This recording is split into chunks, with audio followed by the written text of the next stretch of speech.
Company हुशार आहे का आपण मूर्ख आहे या व्हिडिओमध्ये पाहू. मला सांग बेटा, जास्त पावडर घेतल्यावर किंवा कमी पावडर घेतल्यावर कोणतं स्वस्त पडेल?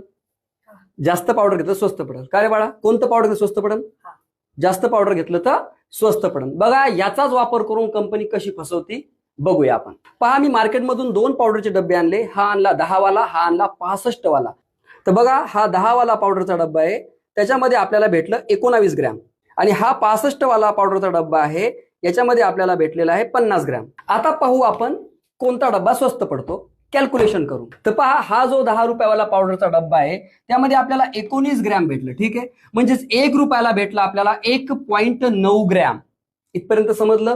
तोच मी 65 वाला डब्बा आणला, 65 रुपये पेड केले मी या डब्याचे, त्यामध्ये मला 50 ग्रॅम पावडर भेटलं.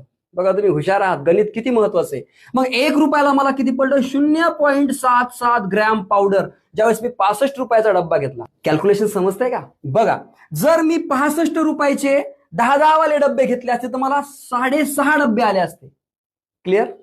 मग काय केलं असतं, 6.5 डब्यामध्ये प्रत्येक डब्यामध्ये मला 19 ग्रॅम पावडर भेटलं असतं, तर टोटल पावडर मला भेटलं असतं 123.5 ग्रॅम. आता तुम्ही जर गणित शिकले असेल तर मला सांगा, 65 रुपयामध्ये 50 ग्रॅम घेसाल का त्याच 65 रुपयामध्ये 123 ग्रॅम घेसाल?